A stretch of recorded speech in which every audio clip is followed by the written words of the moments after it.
esse tema é um tema intrigante, porque é uma situação em que você tem que ter um entendimento do que realmente está acontecendo.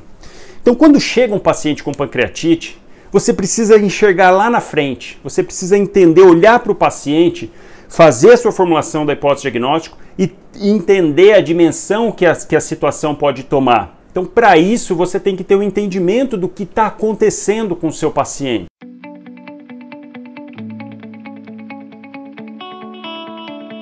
O que é a definição de pancreatite? Pancreatite é uma inflamação do pâncreas. Simples. Fala, poxa, mas uma inflamação em uma glândula, em um órgãozinho lá que fica atrás, ele é retroperitoneal, junto do duodeno, lá atrás do estômago, faz um estrago tão grande. Por quê?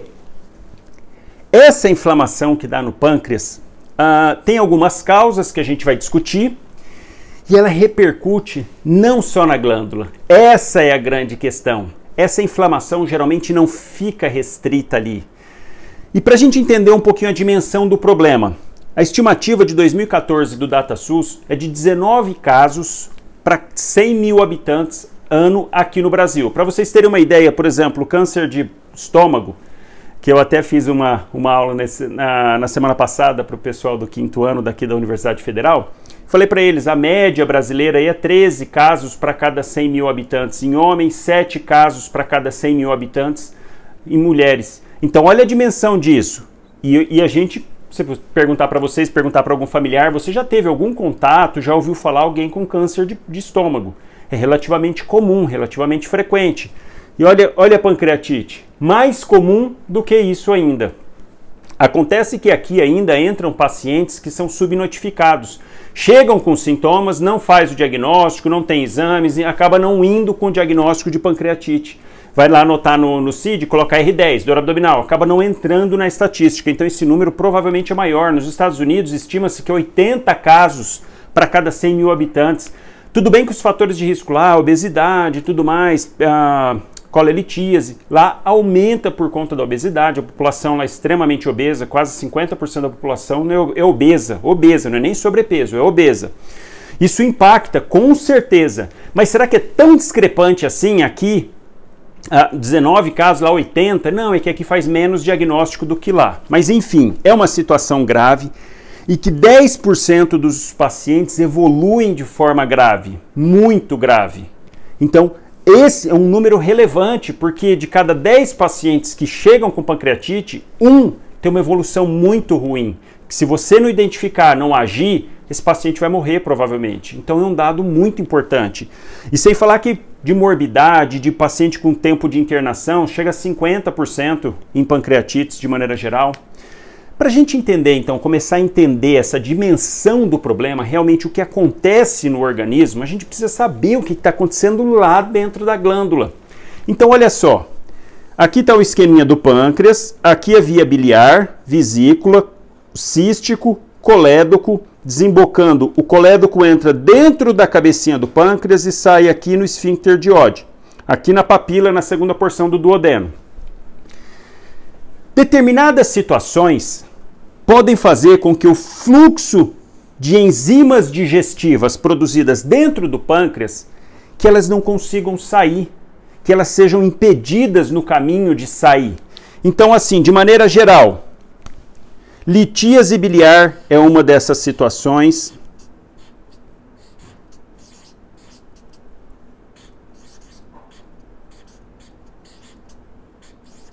Então, pedra dentro da vesícula é uma das principais causas de pancreatite aguda. Por quê? Porque a pedrinha desce, principalmente cálculos pequenos, cálculo desce, entra aqui no colédoco e para aqui na papila, aqui na ponta. Às vezes ele nem para, ele passa no canal e a hora que ele sai pela papila, ele irrita a papila, ela edemacia, fica edemaciada e tranca. Trancando então a saída das enzimas digestivas do pâncreas. Então, essa é uma das principais situações.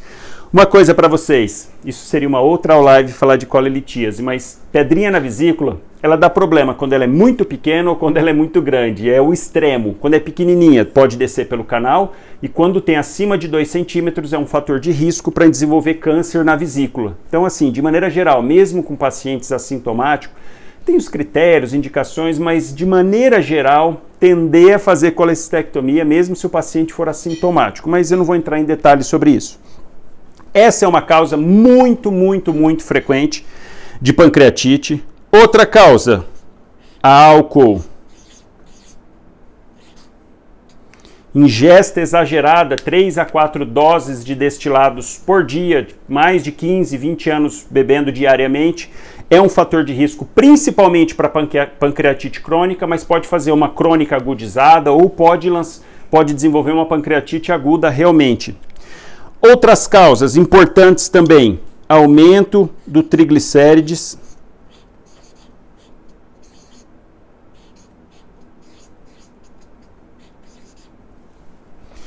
triglicérides acima de 1000 já equivalem a esse tempo pacientes etilistas de longa data, já chega na mesma proporção de desenvolver pancreatite no paciente etilista de longa data e pacientes com triglicérides acima de 1000. Outros mecanismos também, medicamentos, carbamazepina, por exemplo,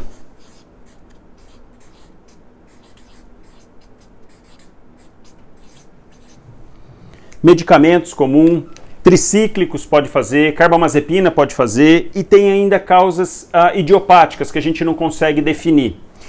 De maneira geral, essas causas envolvem 90% das vezes e 10% a gente não consegue identificar o que causou esse problema na saída das enzimas aqui para dentro do duodeno. Então, olha só, o pâncreas é uma glândula que tem tanta função endócrina, produção de insulina, glucagon, quanto a exócrina, que manda suco digestivo aqui para o vírsum, e esse suco digestivo sai aqui para o duodeno. Então, quando a gente se alimenta, a hora que está passando na segunda porção, o pâncreas vai trabalhando e mandando. Principalmente a tripsina, fazer digestão de proteínas, também faz emulsificação de gorduras. E olha só, se a gente entender isso, que a função do pâncreas, a função exócrina, é justamente essa, mandar suco digestivo para dentro do duodeno, já começa a entender, peraí, se eu tiver uma obstrução, alguma coisa que impeça essa saída, imagina se o pâncreas está tentando jogar o negócio para fora e a saída está fechada. Ué, o que acontece?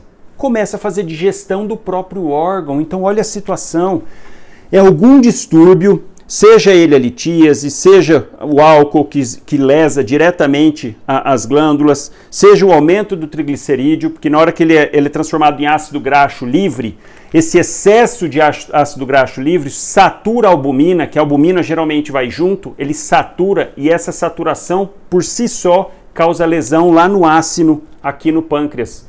E aí lá dentro do ácino produtor dessas enzimas digestivas, os grãos dizimógenos junto com o lisossomo se encontram e pronto, fazem o quê? A ativação, porque o pâncreas produz a enzima sem estar ativa. Claro, porque se ele produzisse ela ativa já dentro dele, já começaria a fazer a digestão. Agora, quando ele produz essas enzimas na forma inativa, que ela precisa passar por um processo de ativação, então o tripsinogênio é formado junto com outras enzimas pró-digestivas, pró-enzimas, e aí o pâncreas tenta jogar para fora. Não consegue, está bloqueado a saída, ou por ácido graxo, ou pelo álcool, a lesão que o próprio álcool causa, ou a pedrinha que parou aqui na ponta. Então olha só, tá cheio de proenzima, tá cheio de tripsinogênio ali e não consegue sair. E aí começa a ter lesão da parede do vírsum, começa a entrar em contato com os grãos, acaba rompendo esses grãos dizimógenos, acaba rompendo lisossomos e transformam dentro do pâncreas esse tripsinogênio em tripsina e enzimas digestivas. Olha a dimensão disso. Dentro da glândula, então, o que era para ela jogar para o tubo digestivo, jogar para o duodeno, onde a mucosa do duodeno tolera a ação dessas enzimas, ela tem uma proteção para isso, é uma mucosa formada para isso, pavimentosa, que ela aguenta essa quantidade de enzimas digestivas, o pâncreas não aguenta. Ele tenta mandar para fora a proenzima, tenta mandar o tripsinogênio, não consegue, começa a ficar lá dentro, começa a virar um caos. E isso começa a ser transformado em tripsina e enzimas digestivas, fazendo com que ocorra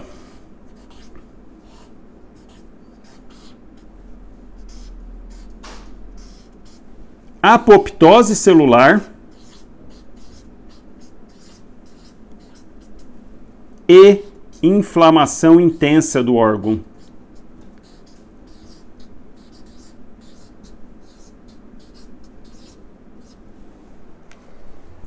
Olha só, então essas enzimas ali começam a lesar a parede, do vírsum e começam a lesar as glândulas ali junto e começam a lesar as células pancreáticas.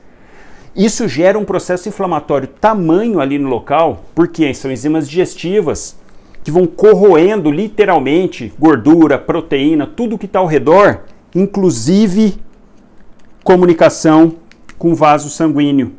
Então aí que começa o problema. Quando esses pró-inflamatórios, as próprias enzimas digestivas começam a corroer dentro do pâncreas. O pâncreas é um órgão ricamente vascularizado, é uma glândula, então tem toda essa atividade metabólica, precisa chegar muito vaso sanguíneo. Mas aí começa a ter um baita problemão, porque está tendo toda essa inflamação ali no pâncreas, só que esse monte de vaso sanguíneo que tem acesso também começa a ser prejudicado. Então toda essa enzima, todos esses processos inflamatórios começam a sair e entrar dentro do vaso sanguíneo.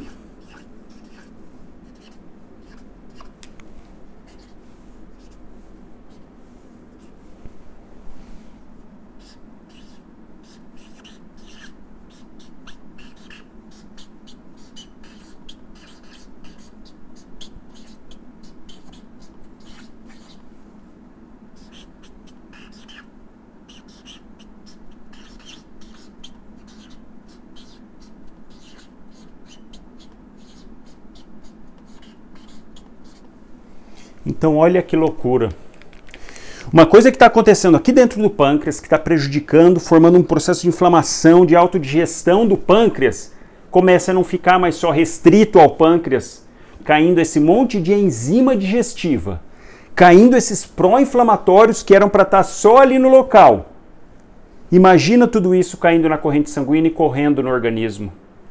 É aí que a partir desse momento que vocês começam a ter a dimensão da situação do problema. E você começa a imaginar e perceber que o problema não está só no pâncreas. Ah, se fosse só o pâncreas, quietinho, deu problema nele ali, ele que se resolva. Ok, mas não é isso que acontece. Isso toma uma proporção muito grande. Então, apesar de ser um órgão pequeno, fica retroperitoneal, quer dizer, isolado, quieto, junto lá da primeira, segunda porção do duodeno, trás de todo o peritônio, paradinho lá, o que a princípio você pensaria, poxa, vai ficar autolimitado. Não vai fazer um baita estrago, porque ele vai pela corrente sanguínea, e aí começa a tomar uma proporção tamanha, porque esses pró-inflamatórios, essas enzimas digestivas, vão ocasionar uma síndrome da resposta inflamatória sistêmica. Muito intensa, muito intensa.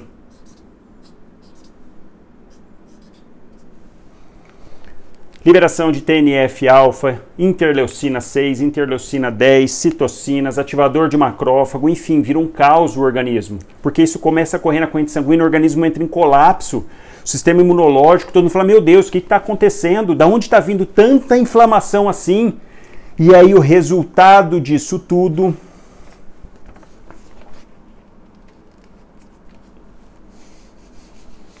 é a falência orgânica. O reflexo de toda essa inflamação, de toda essa ativação, vai começar a repercutir no coração, nos pulmões, nos rins, principalmente nos órgãos mais nobres, porque vão receber essa carga de enzima, vão receber essa carga de pró-inflamatórios, vão receber todo esse caos que está no organismo. E aí, a partir desse momento que vocês começam a entender que realmente pancreatite, muito além do que só ali no pâncreas.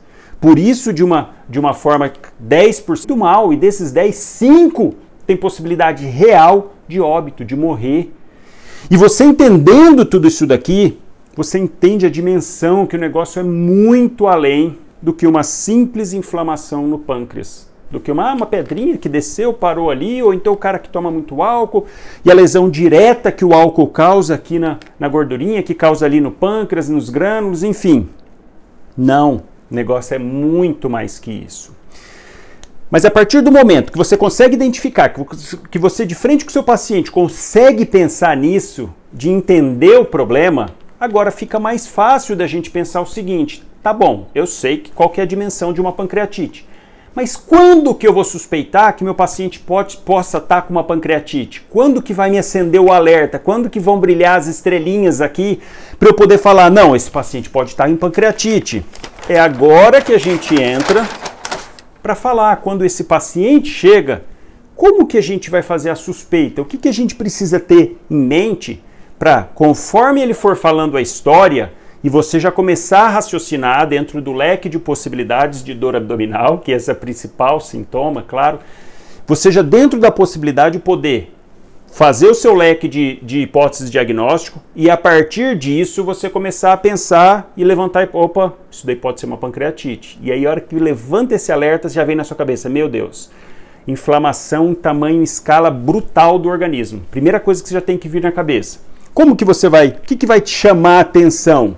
Principalmente, dor abdominal é o principal sintoma da pancreatite, é por onde tudo começa. Geralmente é uma dor súbita, de forte intensidade,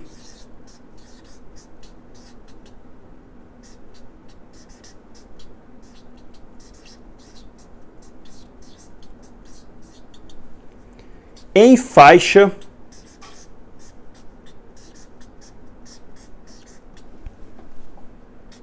geralmente andar superior do abdômen e epigástrio.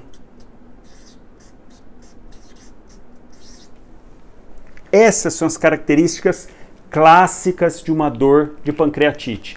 É uma dor lancinante, súbita, em faixa, pega toda essa região superior do abdômen, com irradiação para o dorso, geralmente porque é no retroperitônio, e no retroperitônio, junto ali do pâncreas, tem o plexo nervoso, o plexo celíaco, que a inervação sai na região da coluna, por trás. Então, da dor, geralmente vem aqui e para trás também. Uma dor súbita, clássica, em faixa, acompanhada ainda de náuseas, de vômitos. A paciente chega chorando de dor. Pode ter casos mais leves de dor? Pode, eu vou falar disso, mas de maneira geral, isso é o clássico, é aquilo que vai te chamar a atenção. O paciente vai chegar, doutor, começou uma dor aqui, geralmente após a alimentação. Por que após a alimentação? Porque a hora que você come, se for causa biliar, a vesícula contrai, é a hora que joga a pedrinha lá para dentro, a pedrinha impacta ou passa pela papila e edemacia a papila. Ou ela impacta na papila ou ela passa e deixa inchada. O indivíduo começa a ter dor. Eu estava comendo e comi uma feijoadinha, sabe a feijoadinha, aquela coisa leve assim, ó, boiando gordura. Na hora que eu terminei, nossa, veio aquela dor, achei que era gases e não melhorou. A dor absurda começou a vir para as costas, estou sem posição.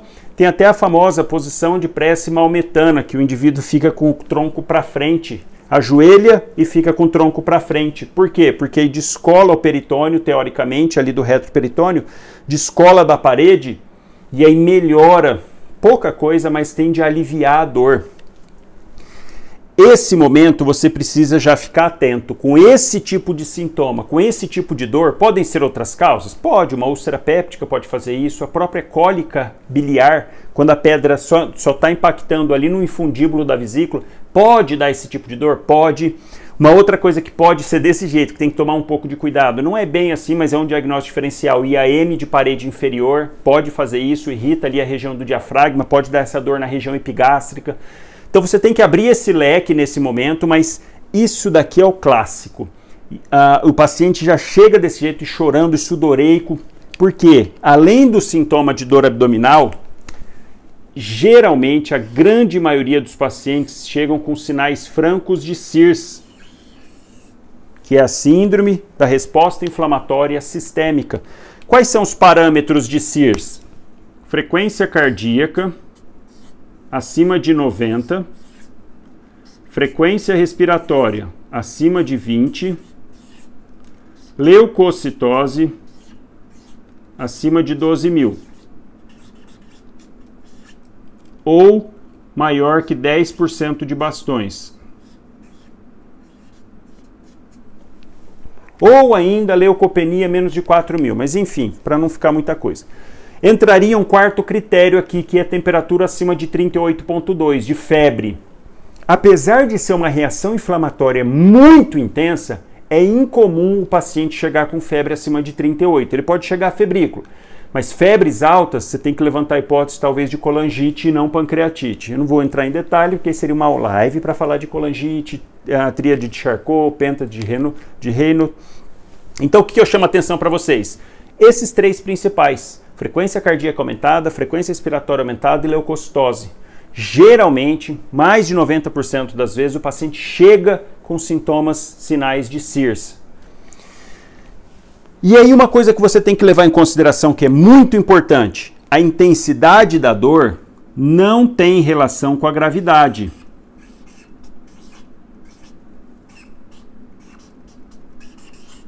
Não tem relação.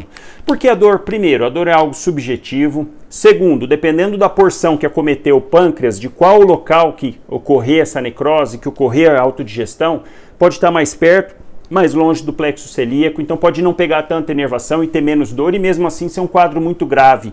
Então tem que ter isso em mente. Não é porque o paciente chegou chorando, gritando, que vai ter pancreatite grave. Não é esse o critério. A dor vai te chamar a atenção para o diagnóstico, mas não para a gravidade. E febre alta, pensar em outras causas, é incomum.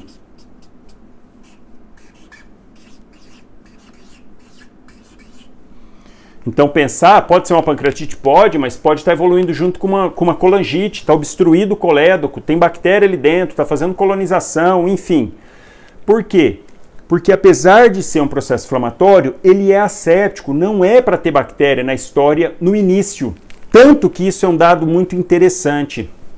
A mortalidade na pancreatite, ela tem dois extremos, ou no início, ou depois de 3 a 4 semanas, a partir de 2 semanas, ou dentro da primeira semana, ou 2, 3, 4 semanas, são os dois picos de mortalidade. O primeiro, relacionado principalmente com essa alteração metabólica ocasionada por essa inflamação disseminada por esse SIRS, aí sim entra a mortalidade nesse momento, por conta disso, não tem nada a ver com infecção, ou num segundo momento, com necrose ali do pâncreas, cheio de o organismo todo inflamado, distensão abdominal, ilho paralítico, faz translocação bacteriana, aí sim pode colonizar por bactéria e é o segundo pico de mortalidade, porque esses pacientes evoluem mal justamente por questões de infecção. Então, isso daqui, ó, é o que primeiro você vai ficar atento quando examinar o paciente, quando o paciente chegar.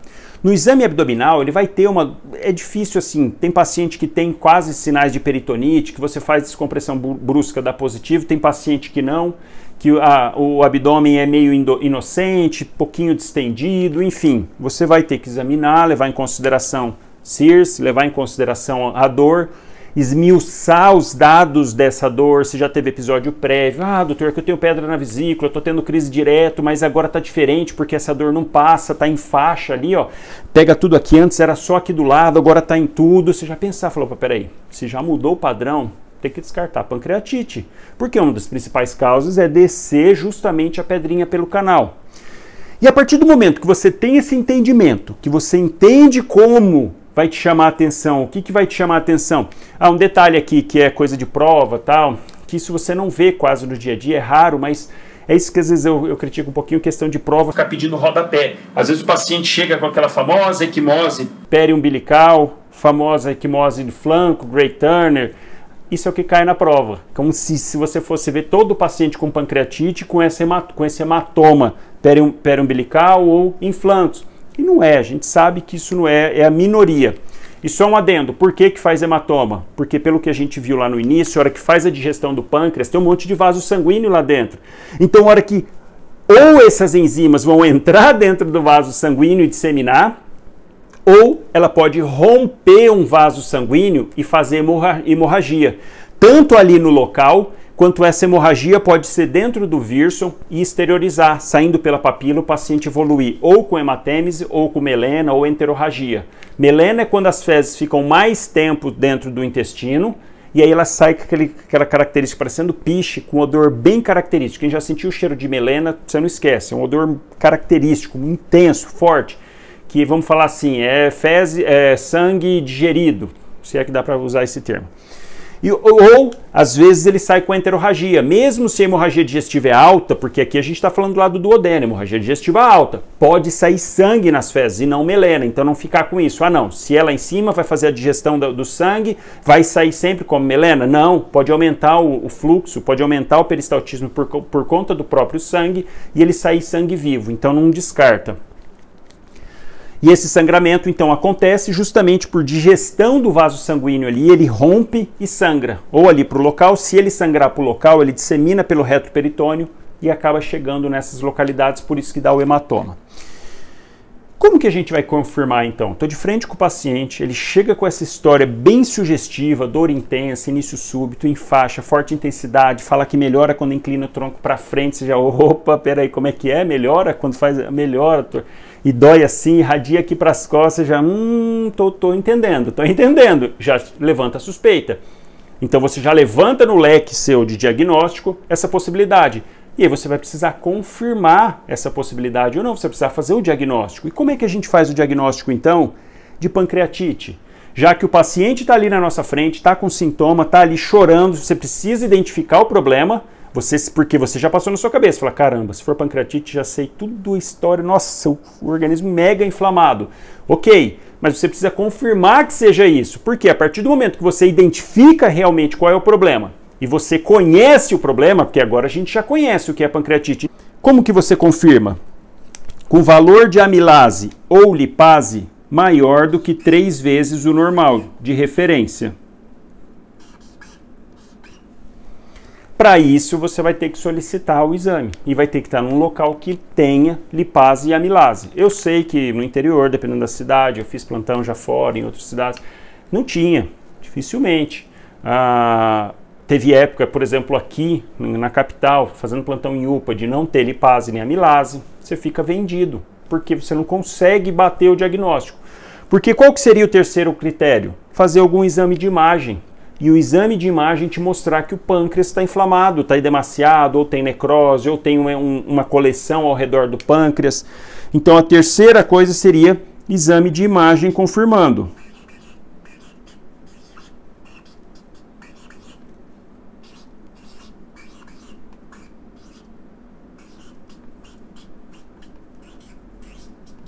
Esse aspecto é melhor do que a tomografia. Ver cálculo na vesícula biliar, o ultrassom é melhor.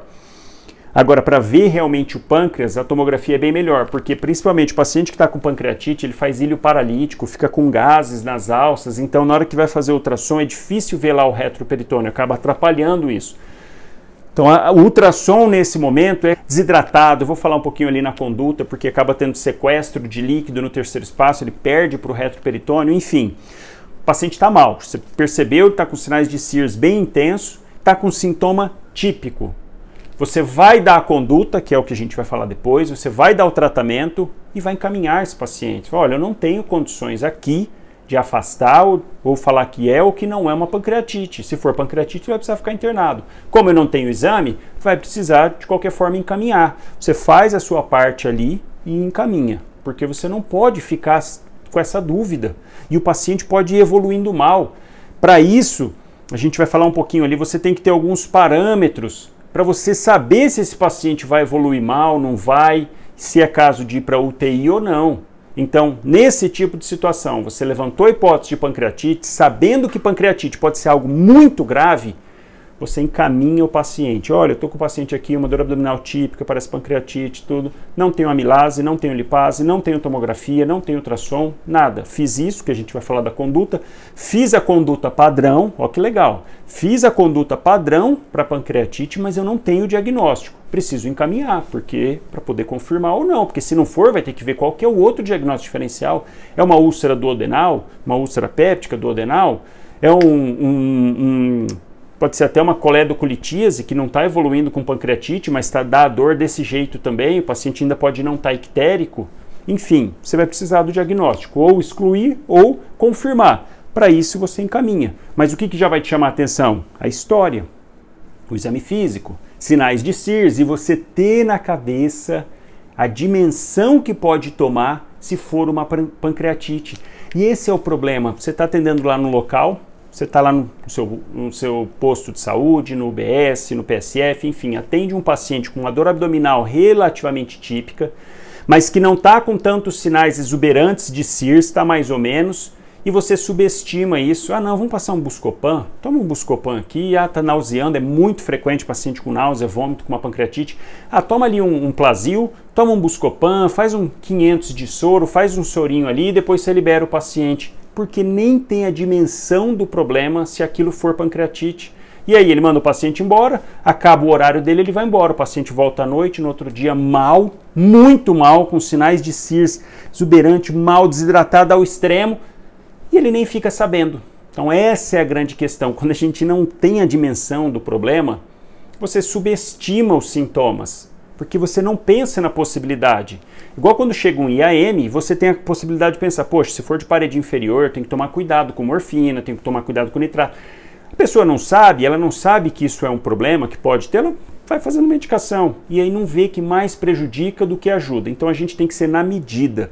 A gente não pode fazer nem a mais e nem a menos. Essa é a grande questão. É por isso que a medicina tem essa beleza, porque a gente tem que ter essa noção, essa consciência, abrir o leque de diagnóstico, mas você tem que ter noção dos problemas possíveis, das doenças, do que pode estar cometendo o seu paciente, para você ter essa noção, para regular na mão, e é aí que é a coisa linda da medicina. É isso que é intrigante, é você ter esse domínio do conhecimento para aplicar, para poder ajudar o paciente da melhor forma e você balancear se vai fazer de mais, de menos, para não sair nem exageradamente e nem pouco.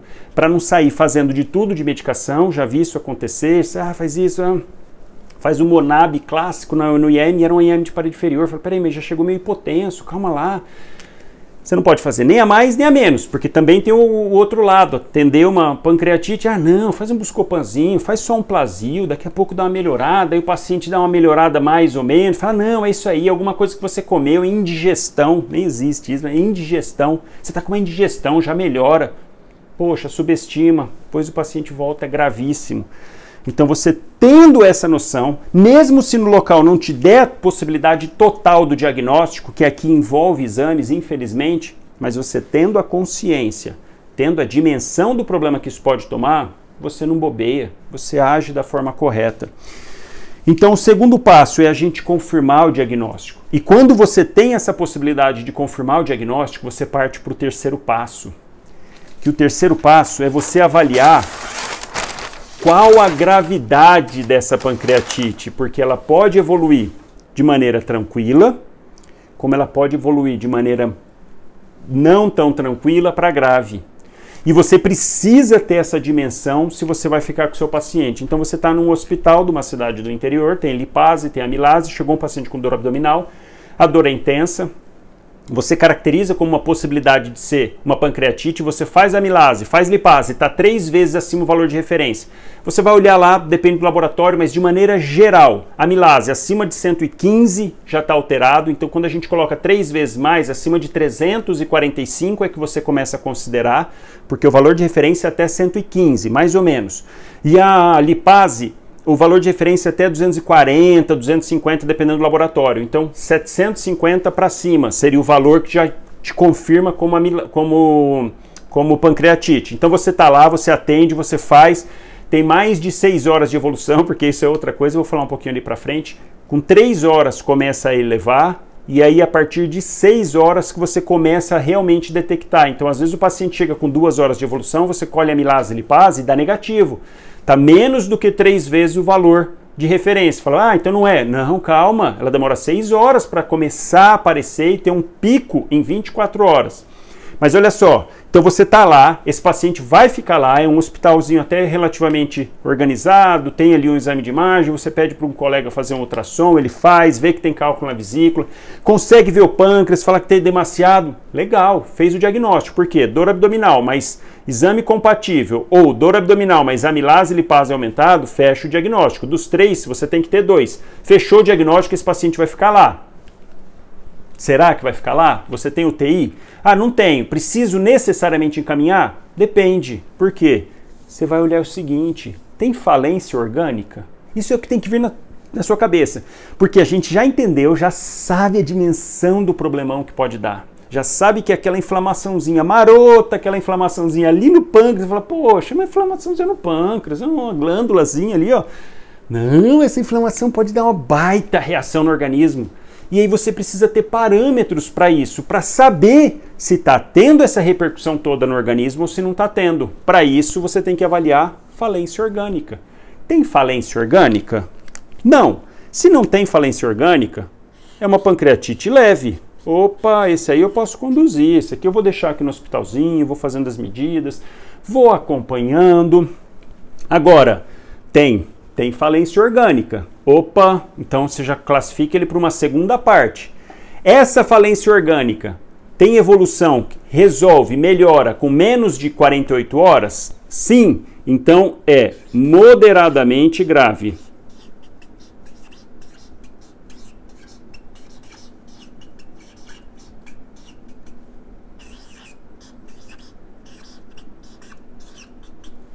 Agora, paciente chegou, está com falência orgânica, passaram-se 48 horas e o paciente continua ainda com falência orgânica, é uma pancreatite grave.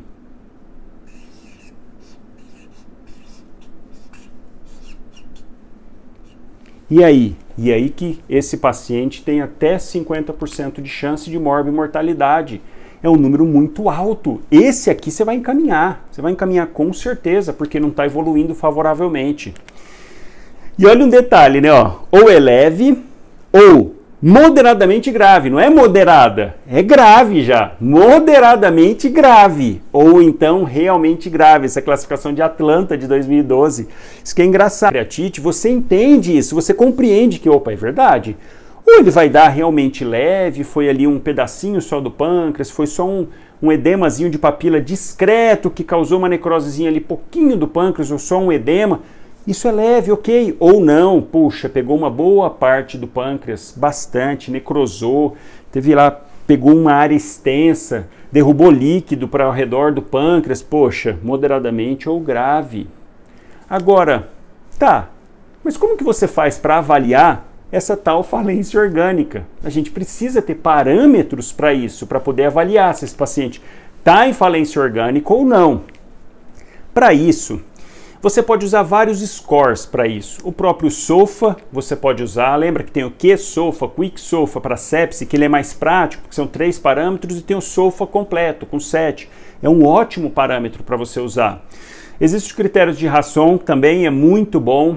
Ele tem algumas falhas, porque ele usa os de entrada e depois de 48 horas. E depois que você estabelece esses dois, você deu o ponto, acabou, não dá para mudar depois. Então, assim, ele é o mais usado, porque ele é o mais antigo, mas, enfim, acaba caindo em prova até você ter que decorar o que é. Tem até mnemônico para você ver, ureia, hematócrito, enfim.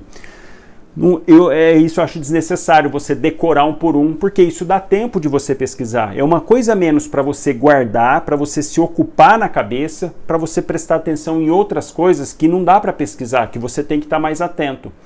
Então, por isso que, de maneira geral, o score, quando ele é muito mais complexo, poxa, tem o score de Apache, o Apache 2, o score é excelente. É impossível você fazer ali num pronto atendimento, não dá. Ele tem critérios desde negativo. Ele, por exemplo, ele tem critério de 0 a 4, mas se tiver com taquicardia, ele vai de 0 a 4, mas se tiver com bradicardia, também vai de 0 a 4. Outros parâmetros, leucocitose, se está alta, se está baixa, enfim. É muito extenso, tanto que tem programinhas para isso. Você só vai inserindo os dados e ele já te dá. Enfim, todos esses scores, score de Marshall também, que pode ser usado, todos esses scores é para te falar isso daqui, ó, se tem falência orgânica ou não. O que eu aconselho? Vamos facilitar.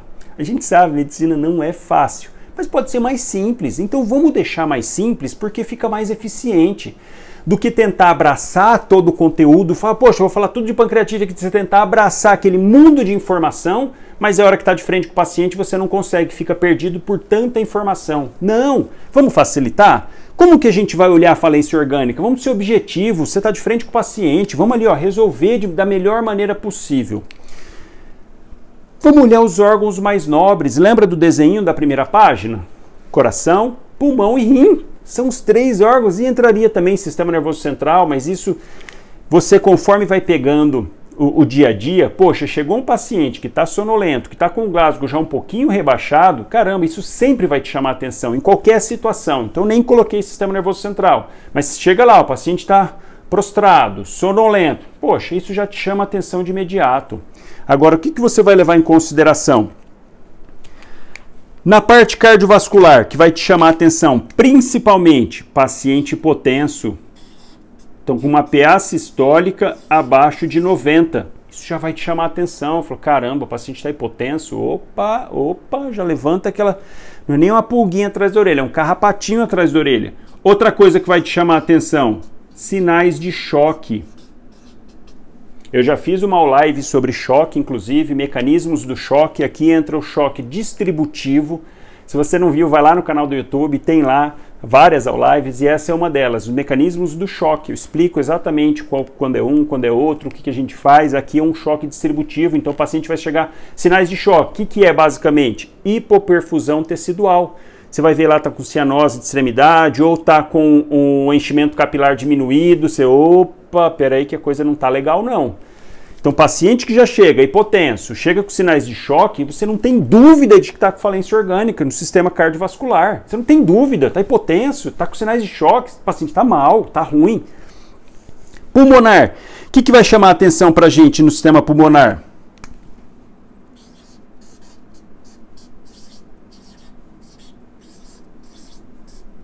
Saturação de O2 abaixo de 90% ou, se você tiver gasometria, uma PaO2 menor do que 60. Eu também fiz uma live sobre gasometria, falando normal é acima de 80, 80, 100, 120, é ali o limite de 80 a 100 geralmente é o padrão. Se você tiver uma PaO2, que é a quantidade de oxigênio no sangue de 60 milímetros de Hg, sinal de alerta. Como que a gente pode traduzir se você não tiver uma gasometria? Saturação de O2 menor do que 90% já vai te chamar a atenção. E por último, insuficiência renal, creatinina acima de 2,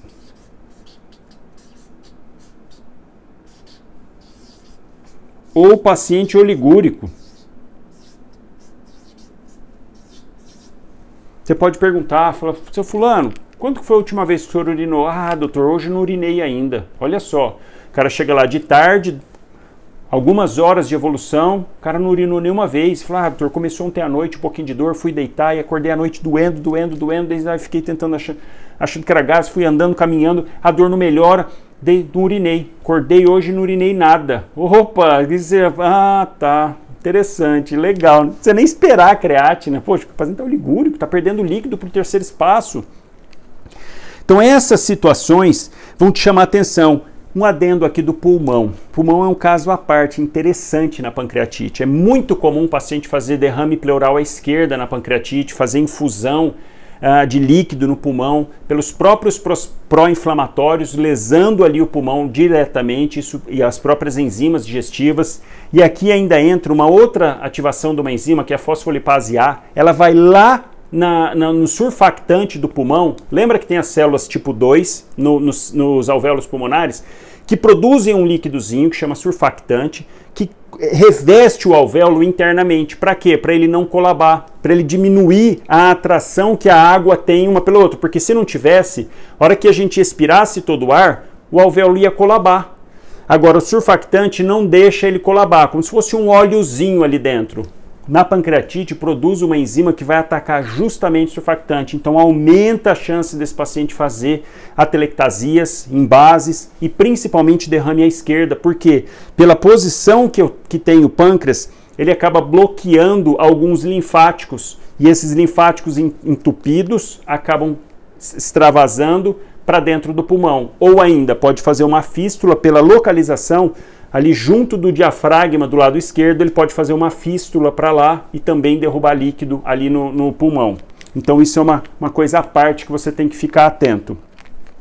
E da função renal ele vai estar sofrendo com tudo, né, com os pró-inflamatórios, enfim, vai estar sofrendo com toda a situação, com sequestro de líquido para o terceiro espaço, porque naquele local onde está com inflamação, ali no reto peritônio, vai começar a extravasar líquido. Quando tem um local de inflamação, qual que é o objetivo disso? O vaso sanguíneo, ele sofre uma vasodilatação para aumentar os espaços entre as células, para que as células de defesa, entre as células do endotélio, para que as células de defesa consigam passar e chegar ao local da inflamação. Então isso acontece muito intenso ali no pâncreas e acaba saindo muito líquido, muito. O paciente chega a reter 6 litros de líquido, tanto que esse é um dos critérios. Após 48 horas, paciente com retenção de 6 litros de líquido. É muita coisa, muita coisa. E aí nesse momento, você pode ainda, o que você pode solicitar para o seu paciente, que eu recomendo? Eu não vou entrar em detalhes, mas para vocês terem essa noção.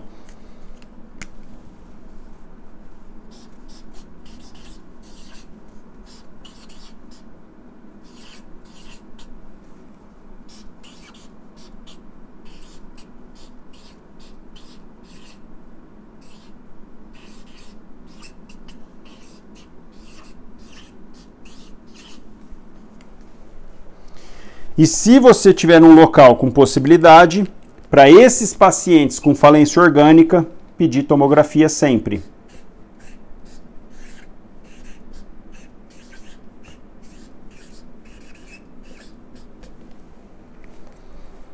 Então, essa é uma condição, esses exames, eu não vou entrar muito em detalhe, porque a gente teria que fazer uma live sobre exames, interpretação de exames. Você vai ver leucocitose, vai pedir função hepática, ver se tem alteração, se tem agressão hepática, TGO, TGP.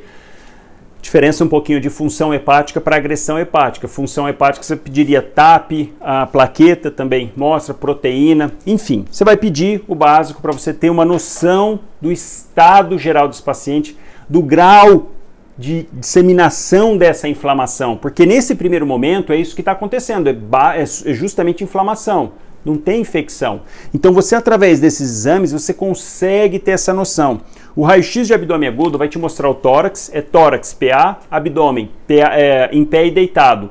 Porque você pode ver alterações no abdômen, alça sentinela, você pode ver distensão de alças, você vai ver derrame pleural à esquerda, enfim, alterações que vão também te sugerir que tem lesão de órgão-alvo. Porque se você faz um raio-x e já mostra que tem derrame à esquerda, opa! Já tem lesão de órgão-alvo ali no pulmão. E aí, nessa situação, quando chega esse paciente com alguma dessas alterações, você já levanta a hipótese, no mínimo, é moderadamente grave. No mínimo. É um paciente que você não vai mandar embora.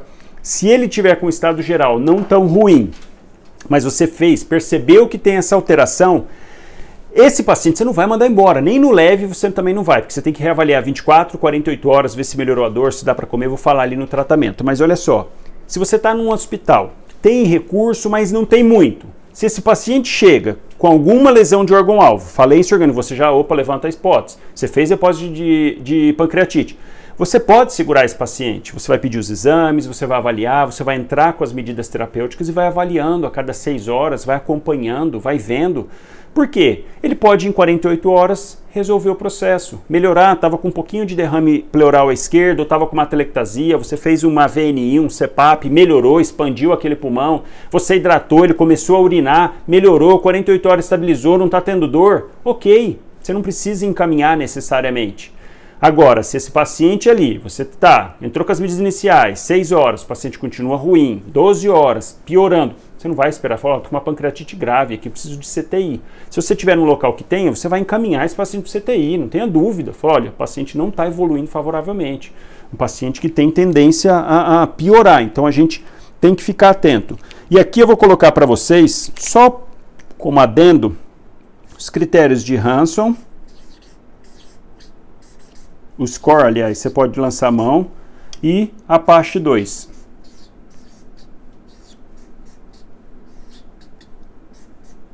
E ainda, por último, só para vocês terem noção, do SOFA. Mas só para ter uma ideia, tá? Pessoal, vai acabar o tempo, vamos começar outra. Eu quero mostrar uma prescriçãozinha que vocês vão fazer, a conduta e casos clínicos, para a gente discutir aqui como é que vai fazer, se vai atender, se vai encaminhar, enfim. O que a gente precisa fazer nesse momento que firmamos o diagnóstico e vimos a gravidade. Então, já volto já para a gente finalizar com chave de ouro. Então vamos lá, pessoal, vamos lá para a gente ver qual é a base do nosso tratamento para vocês brilharem muito no atendimento. Paciente com pancreatite, tripé de tratamento imediato. Você levantou a hipótese, o paciente chegou, deu a queixa, dor abdominal já característica. Opa, na sua cabeça imediatamente já vem toda essa historinha da pancreatite. Fala, meu Deus, processo inflamatório, digerindo o pâncreas, caindo na corrente sanguínea, meu Deus, é CIRS para tudo quanto é lado, é inflamação, puxa, coraçãozinho chorando, pulmão chorando, rim chorando. Sua cabeça já a mil lá. Ah, tá, isso é diferente do paciente.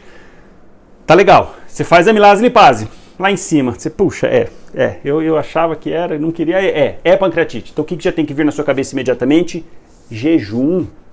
Jejum imediatamente. Por quê? Porque se o paciente comer, aumenta o estímulo da produção de secreção de substâncias digestivas. Então vai piorar essa digestão que está acontecendo no próprio pâncreas.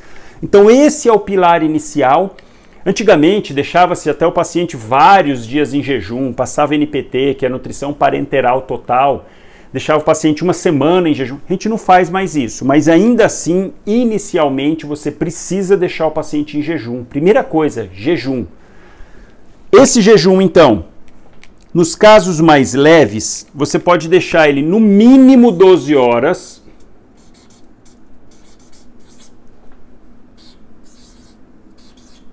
nos casos leves,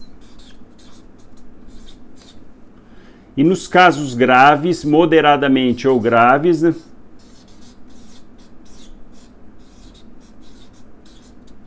Você vai deixar pelo menos 24 horas. É lógico que também nessa fase o paciente tem fome zero, mas aí fica às vezes aquela pressão, ah, poxa, mas vai deixar sem comer um dia inteiro, o paciente não está comendo nada e aí vai ficar fraco. Se calma, você tranquiliza o paciente, tranquiliza os familiares, a equipe, então fala, pessoal, é melhor nesse momento agora ele ficar sem, é ruim ele ficar sem comer, é ruim, mas é muito pior se ele comer, porque vai aumentar o estímulo para a secreção gástrica, para a secreção de substâncias digestivas, então não, jejum, esse é um ponto principal. Depois desse período, você vai reavaliar, vai ver se melhorou o ilho, porque fica tudo paralisado, imagina, caindo tudo suco digestivo na base, ali ó, por trás do reto peritônio, em cima está aqui o pâncreas, em cima do reto peritônio está todas as alças de Delgado, o meso, está tudo infiltrado. Lembrar que a veia mesentérica, superior e inferior, passa tudo ali pelo pâncreas. Então imagina aquilo tudo é demasiado, vai demaciar todas as alças, o retorno venoso do intestino fica diminuído, então ele fica paralisado, dá um choque no intestino, ele, opa, caramba, o que está acontecendo? Está tudo meio inflamado, tanto pela corrente sanguínea quanto pelo próprio reto peritônio, está um caos, o intestino para no movimento, então o paciente não vai ter fome, você vai acompanhando, vai auscultando, vendo se tem ruído, se melhorou a distensão, tanto que é comum o paciente evoluir com muito vômito por conta dessa paralisação toda, então ele vai evoluir com vômito, e aí você vai vendo, vai avaliando, vai vendo sinais vitais, você vai fazendo as outras medidas, vai acompanhando, ah, deu 12 horas, é uma crise leve, não tem lesão, falência orgânica, vamos começar um pouquinho de dieta, toma um pouquinho de líquido, toma alguma coisinha de leve para ver a aceitação do paciente. Qual que é outro pilar base do tratamento do paciente com a pancreatite? É tirar a dor dele, porque é uma dor, na maioria das vezes, tem paciente que não vem com tanta dor, mas na maioria das vezes, mesmo casos leves, é uma dor muito intensa, o paciente chega chorando, urrando. Se a gente for pensar, extrapolar um pouquinho, imagina, caindo suco digestivo lá atrás, no retroperitônio, imagina essa situação ao redor do pâncreas, caindo tudo ali, imagina isso assim, ó, na inervação, justamente onde tem o plexo celíaco, que faz a inervação, que sai dali de trás para vir aqui para frente. Olha só, você pensa, caramba, tá caindo coisa digestiva ali. Esse paciente chega com muita dor. Aqui, nesse ponto, tem várias, vamos falar assim, divergências, faz morfina, não faz, meu Deus, não pode fazer morfina, senão contrai o esfíncter de Oddi, aumenta a chance dele fazer outro episódio de pancreatite. Não tem nenhum estudo que comprovou que isso aconteça. Não tem nenhum estudo comparando morfina com meperidina, por exemplo, que é a dolantina, se é melhor ou pior, fentanil com morfina, que morfina evoluiu desfavoravelmente. Não tem, mas vocês vão encontrar isso em todos os lugares, todos os livros, falando assim, olha, a morfina pode, mas não tem nada comprovado. Mas todo mundo fala isso. O que eu recomendo para vocês? A gente pensar o seguinte, Eu, particularmente, eu não tenho medo de morfina, eu uso muita morfina, eu acho uma medicação extremamente segura. É claro que tem contraindicações, que tem alguns momentos que você tem que ter um pouquinho mais de manejo. Mas, de maneira geral, eu encorajo usar morfina, porque morfina você consegue ir titulando, você faz agora, daqui 5 minutos dá para você fazer mais um pouco, dá para fazer mais um pouco. Antes do paciente fazer depressão respiratória, ele vai começar com náusea, com sonolência, com enjoo, então você já vai dosando, vai diminuindo a dose, você já vai acompanhando, não é assim, ele faz a funda e para, faz... Você pode fazer tramadol, é um derivado da morfina, teria teoricamente essa possibilidade também, mas menor do que a morfina. Só que o tramadol tem um grande problema, ele dá muita náusea. Você já vai fazer num paciente que está nauseado, geralmente, que já está com o ilho paralisado, você vai fazer tramal? Eu acho ruim, mas é uma possibilidade dependendo do lugar que você tiver. Já aconselho fazer direto, 100 mg, 2 ampolas, não fazer 50, porque não vai resolver.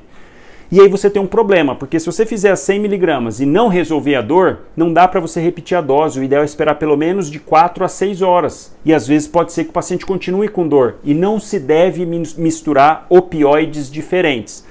Fiz morfina, fiz tramal, não melhorou, fiz morfina, parti para fentanil. Não faz isso, porque aí o paciente pode rebaixar de uma vez fazendo insuficiência respiratória. Então, opioide não mistura. Então, você começou com tramal, vai ficar com tramal. Aí tem esse problema. E aconselho colocar junto Plasil.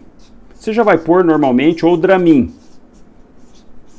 Aí Dramin tem algum outro porém. Dramin dá muito sono. Se você chega que o paciente já está um pouco rebaixado, é melhor não fazer Dramin. Por quê? Para você acompanhar o sensório dele, você fazer reposição volêmica, fazer analgesia, deixar ele em jejum, acompanhar esse paciente para ver. Se você faz Dramin, ele vai dormir. Você, puxa, perdi esse parâmetro. E até para ele te falar se está com dor ou não. Então, o ideal, faz Plasil, tramadol. Outra opção, meperidina, que é a dolantina.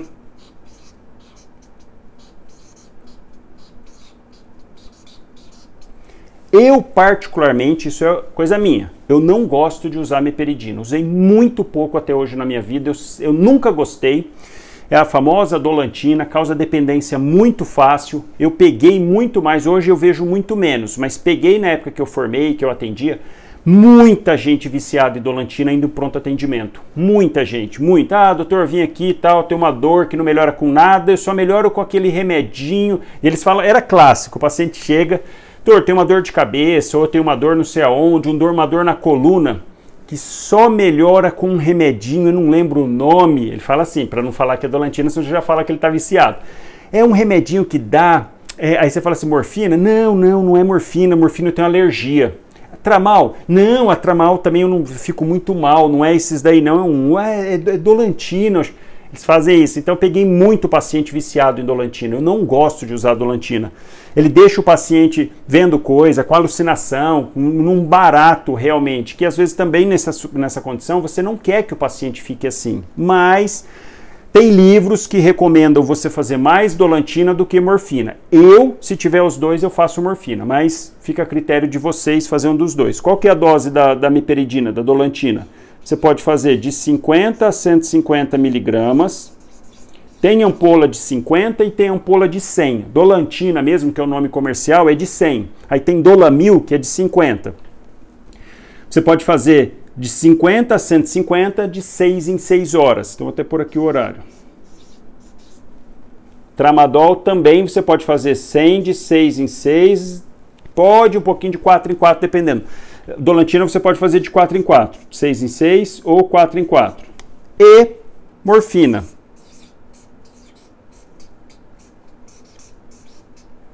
Que você pode fazer aí, vou colocar uma dosezinha padrão, 5 miligramas, mas você pode ir titulando. Morfina sempre o ideal de 4 em 4 horas, porque a meia-vida dela é de 4 horas.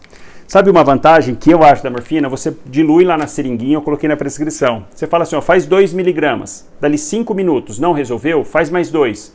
Dali 10, 5 minutos, mais 2. Você vai titulando.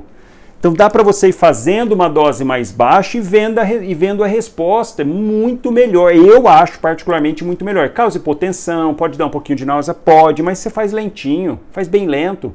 Corre ali em 5 minutos, vai fazendo devagarzinho, vai acompanhando, vai vendo. Enquanto isso você vai fazendo reposição volêmica que eu vou falar. Então dá para usar.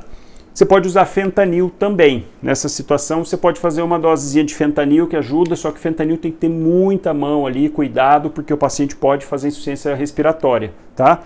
Então, fentanil aí, se você fizer uma dose de 1,5, por exemplo, a 3, ele vai rebaixar. Então, você tem que fazer menos, 0,5 por quilo, micrograma por quilo. Enfim, essas medicações geralmente são as que você mais encontra. Morfina sempre tem. Então, fica uma opção. Se tiver morfina, meperidina, você tiver manejo com meperidina, o paciente pode ficar meio doidão, você fica junto ali, faz, mas fica junto. Eu tendo a fazer morfina, mas tudo bem, vocês vão encontrar gente crucificando quem faz morfina. Não tá errado, mas vamos lá. E qual que é o terceiro passo principal que você precisa corrigir com todo esse choque distributivo que está tendo? Então o vaso sanguíneo abriu tudo para poder escorrer, vamos falar assim, células de defesa para o local da inflamação, só que leva líquido junto, ele sequestra líquido, não só lá, como o paciente todo inflamado acaba fazendo essa vasodilatação sistêmica. É o choque distributivo, choque ruim de reverter. Porque o paciente, vamos falar assim, está todo aberto, os vasos estão todos abertos, está irrigando tudo, o sangue dificultando para voltar.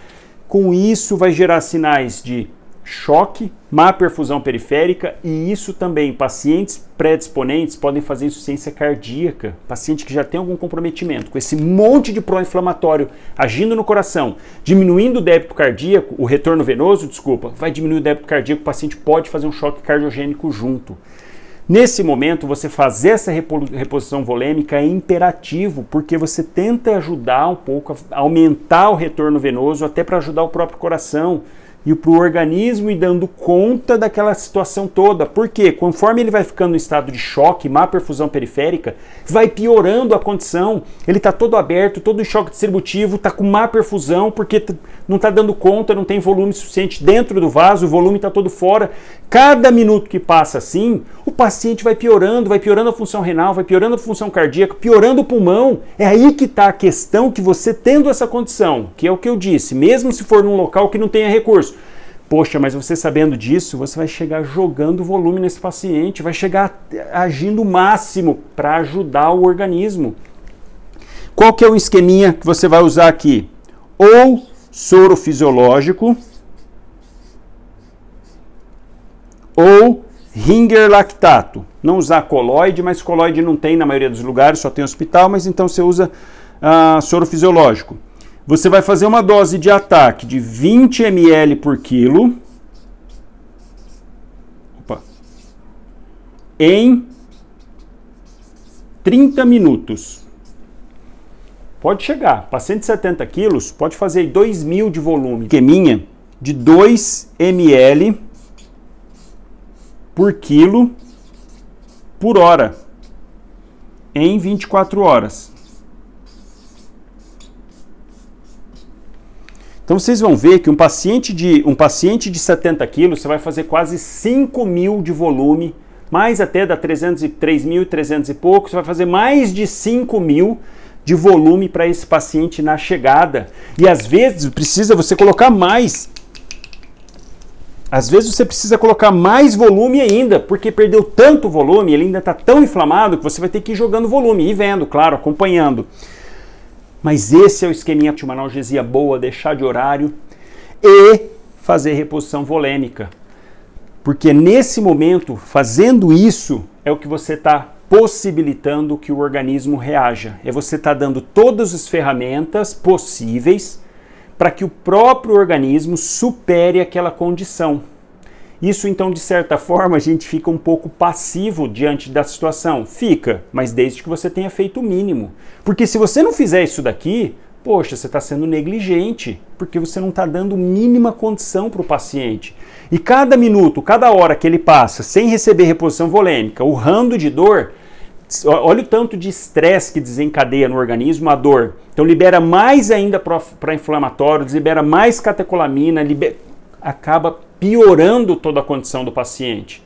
Então a gente tem que ter essa noção para poder fazer o mínimo, para você dar as condições para o organismo.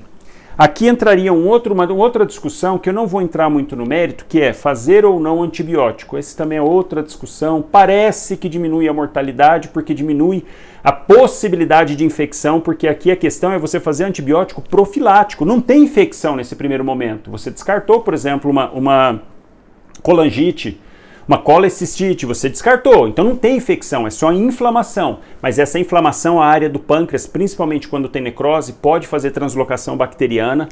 O que é translocação bacteriana? Que vocês ouvem, vão ouvir bastante. Imagina um intestino lá parado, paralisado, cheio de bactéria dentro.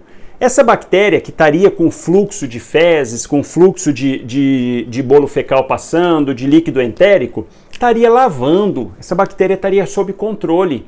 Agora imagina tudo é demasiado, sem estar agindo, a bactéria parada ali começa a se proliferar. Ela vai aumentando de tamanho e com todas essas alterações que a gente viu que acontecem nos vasos sanguíneos, o vaso sanguíneo abre tanto para as células de defesa saírem, mas ele possibilita a entrada da bactéria. Ela está dentro do tubo digestivo, ela entra para dentro do vaso sanguíneo, cai na corrente sanguínea de um indivíduo que já está debilitado pela situação.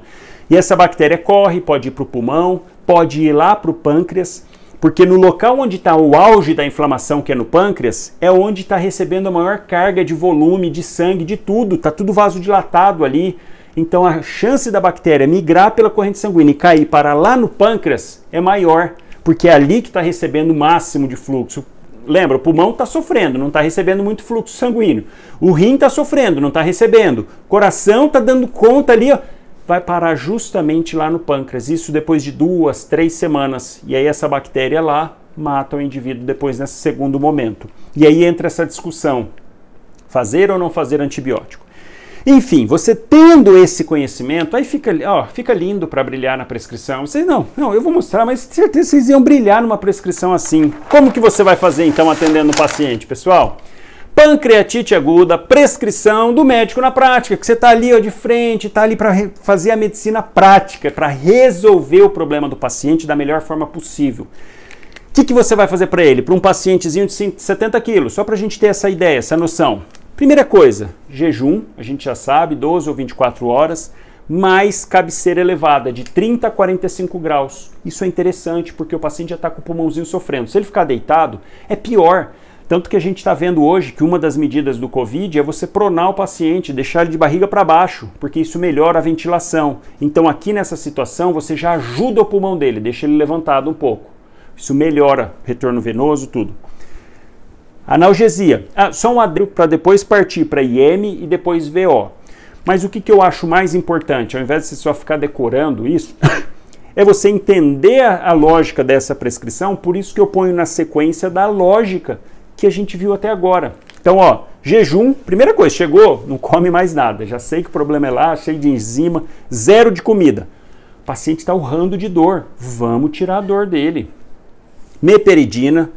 Uma sugestão para vocês, diluir uma ampolinha de 100 mg em água destilada, 8 ml. Por que 8 ml? Porque a ampola tem 2. Então vai ficar uma solução de 10 ml com 100 mg. Você pode pedir para fazer 5 ml de 4 em 4 horas. Ou 10 ml de 4 em 4 horas, dependendo da intensidade da dor, se está respondendo ou não. Ou ainda, fazer morfina. Morfina, 10 mg, a ampola tem 1 ml, então dilui em 9 de água destilada, vai ficar 10 mg para 10 ml, e você faz de 3 a 5, com aquela vantagem que eu já falei para vocês que eu gosto, você vai titulando, faz 3 ml, vamos ver aqui.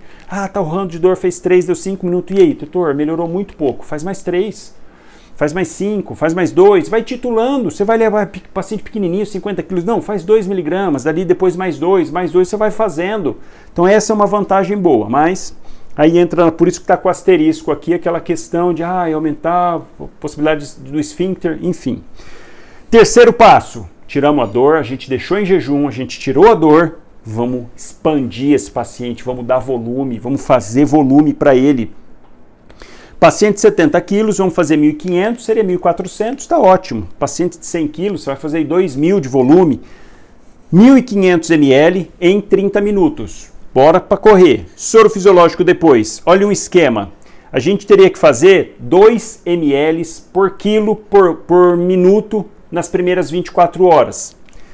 Fazendo aí, ó, 60 minutos, daria 120 ml por hora. 120 ml por hora. Então, assim, para ficar uma continha fácil, eu coloquei, ó, põe 500 para fazer de 4 em 4, vai dar 3.000 de volume.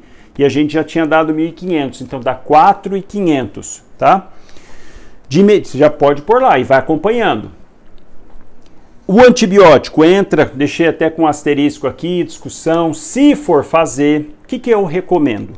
Se você está numa cidadezinha, o paciente está esperando vaga para ir para um CTI, por exemplo, e você não sabe quanto tempo ele vai ficar lá, você já viu que é uma pancreatite grave, tá com lesão de órgão-alvo, tá com falência orgânica, tá ruim, não tá evoluindo bem, tá lá no seu hospital, no seu UPA esperando, faz antibiótico. Faz, paciência, porque você não sabe até quando vai ficar lá, não dá para você ter uma noção se está tendo necrose ou não do pâncreas, porque precisaria do hematomo, enfim. Aí eu recomendo nesse tipo de situação. O que você vai fazer para ele, padrão? Ciprofloxacina, a dose venosa é 400, 500 é dose oral, 400 mg IV de 12 em 12 e metronidazol, 500 mg IV de 8 em 8. Padrão, porque você pega gram-negativo e pega anaeróbio, até 15% mais ou menos de infecções de pâncreas, como é área de necrose e como vem lá do cólon, geralmente do delgado, né, do intestino, translocação bacteriana, a bactéria geralmente que vem é gram-negativa e a anaeróbio, então você tem que cobrir os dois. Esses dois pegam muito bem. Se você tiver imipenem, poderia fazer, mas você só vai ter imipenem no hospital. E aí eu acho que cabe mais você segurar o imipenem justamente para fazer. Você está fazendo cipro e metro, esse paciente vai depois para um CTI e lá ele piora, aí dá para entrar com o imipenem. Então deixar para um segundo momento o imipenem. Fazer oxigênio oral se o paciente nasal, desculpa, se o paciente estiver saturando menos do que 90%, você faz para manter a saturação dele em 94%, faz o mínimo possível. A gente sabe muito bem hoje também que você fornecer muito oxigênio para o paciente também não é bom. Essas áreas de reperfusão que você está dando volume, melhorando o choque periférico, se você enche muito de oxigênio, também é pior, vai gerar muito radical livre. Então, segura, faz o necessário para ele saturar mais do que 94. Acima de 90, você já pode até nem pôr oxigênio se você quiser. Se for no local que você tiver e ele estiver internado, vamos falar esperando, você pode fazer CPAP, ajuda a melhorar a telectasia. Sonda vesical, paciente grave, e até coloquei aqui, ó, porque eu tô aqui partindo do pressuposto que o paciente está grave. Se tiver moderadamente grave ou leve, você vai adaptando. Isso aqui é a prescrição para aquele paciente grave. Se tiver menos, você adapta. Se está leve, não precisa sondar. Vai acompanhando, vai perguntando, está fazendo diurese? Você pode até pedir para o paciente coletar a urina para ver quanto que ele está urinando. Então dá para você ter um manejo melhor. Agora, se está grave, não interessa, é sonda, passei até para vocês. Número 14 ou 16, quanto maior o número, mais grossa, vai até 24. Você não vai usar a sonda 24, coitado, né? Enfim, você pode usar aí de 14, geralmente mulher a gente usa 14, homem usa 16, tá? Pega esse padrão. E pedir, deixar escrito que você precisa do débito urinário. Para isso que você está sondando, para ver se o paciente tem débito. Então você precisa que anote. Parece besteira, mas se você não colocar, às vezes não anotam. E aí, você não colocou, então você não pode cobrar. Então você coloca que quer que sonda e quer ver quanto que está tendo de diurese. Isso vai ser importante. E aí, diurese tem que ser 0,5 ml por quilo por minuto. Paciente de 70 quilos, em 1 hora, tem que urinar pelo menos 35 ml. Aí, nessa fase, você vai lançar a mão dos exames, raio-x de tórax e abdômen para diagnósticos diferenciais, ver se não tem pneumo peritônio, ver se não tem nenhuma outra condição, se tem acometimento do pulmão. Vai pedir hemograma, bioquímica, função renal, função hepática, enfim, dar uma geral no paciente, pedir DHL, pedir cálcio. Um adendo aqui que até entra nos critérios de Hanson. O cálcio, quando ele cai, é um fator de mau prognóstico, porque a hora que tem necrose no pâncreas, necrose naquela gordura ao redor do pâncreas, aquilo sofre um processo de saponificação, como se fosse fazer sabão. E isso é ativado justamente pelo cálcio. Então começa a consumir o cálcio da corrente sanguínea e cai para menos de 8, entra em um dos critérios. Então se você tiver, você pede também o cálcio e vai acompanhar com a gasometria. Caso você disponha, fazer tomografia sempre nesses casos mais graves. Tá legal, pessoal?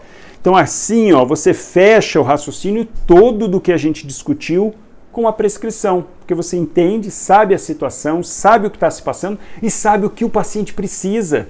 Então agora você consegue ali, ó, brilhar no atendimento, consegue ter a ideia, a dimensão, consegue saber o que esse paciente precisa e consegue fazer o melhor para ele. Se ele tiver moderadamente grave ou leve, você adequa, você adapta aqui ao que dá para ser feito. Ah, não precisa sondar. Ah, vou fazer uma dose mais baixa de morfina ou de meperidina, ele respondeu, então não vou precisar. Jejum, 12 horas, o paciente já não está mais com ilho, está melhorando, vamos liberar a dieta. Então aí você vai reavaliando e vendo o paciente, tá legal? E uma condição para a gente saber que é grave, lembra, você tem que ter disfunção orgânica e depois de 48 horas ter mantido essa disfunção orgânica. Então esse paciente vai ficar pelo menos 48 horas, pelo menos. E casos leves eu também recomendo 48 horas, pelo menos, tá? Sabendo isso, não, agora vai ficar fácil demais. Agora vocês vão brilhar no atendimento. Vamos ver o primeiro paciente? Vamos conversar aqui, ó. Paciente que chega aqui pra gente agora. Gerdilane, 48 anos, está com dor na barriga há 3 horas. Está chorando de dor. Ela entra para você, vem já com a ficha. Caramba, o que aconteceu? Ô, Gerdilane, o que foi? Ah, brigou com o namorado? Não, doutor, meu namorado é gente fina e tal. E vem com isso aqui na triagem já para você. Você já pega ela chorando, ela tá com a mão assim e meio inquieta, andando de um lado para o outro. Você já, interessante, interessante. E aí, pessoal, PA 150/90, frequência cardíaca de 106, frequência respiratória de 20, saturação de 96. O que a gente vai fazer para a Gerdilane? Primeira coisa, vamos perguntar mais. Isso aqui tá muito pobre, essa história. A dor abdominal. A dor abdominal pode ser milhões de coisas. Então ainda não deu para definir nada. Tá chorando, você já fica... Ok. Gerdilane, me fala uma coisa. Como que é essa dor? Você já teve antes? Não, doutor, nunca tive. E ela começou de uma vez? Nossa, doutor, de uma vez, parecia que estava enfincando um negócio aqui assim, ó. Ela é uma dor que vem tudo nessa parte de cima, assim, ó. Vem um pouquinho aqui para as costas também. Nossa, aí começou a doer. Eu tinha acabado de comer e veio de uma vez essa dor. Começou a dar nessa região. Ah, doutor, de vez em quando eu tenho. Dependendo do que eu como, às vezes dá uma dor, mas ela fica mais aqui, ó. Agora essa não, ela tá doendo tudo aqui. Ah, ok. Teve diarreia? Não. E vômito? Ah, comecei a vomitar agora antes de vir para cá.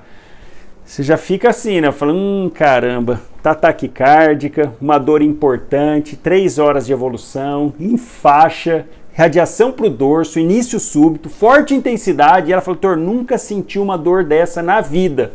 Poxa, pode ser uma úlcera perfurada, uma úlcera péptica? Pode ser. Pode ser uma colelitíase? Pode ser, mas aí teria que estar ictérica, enfim.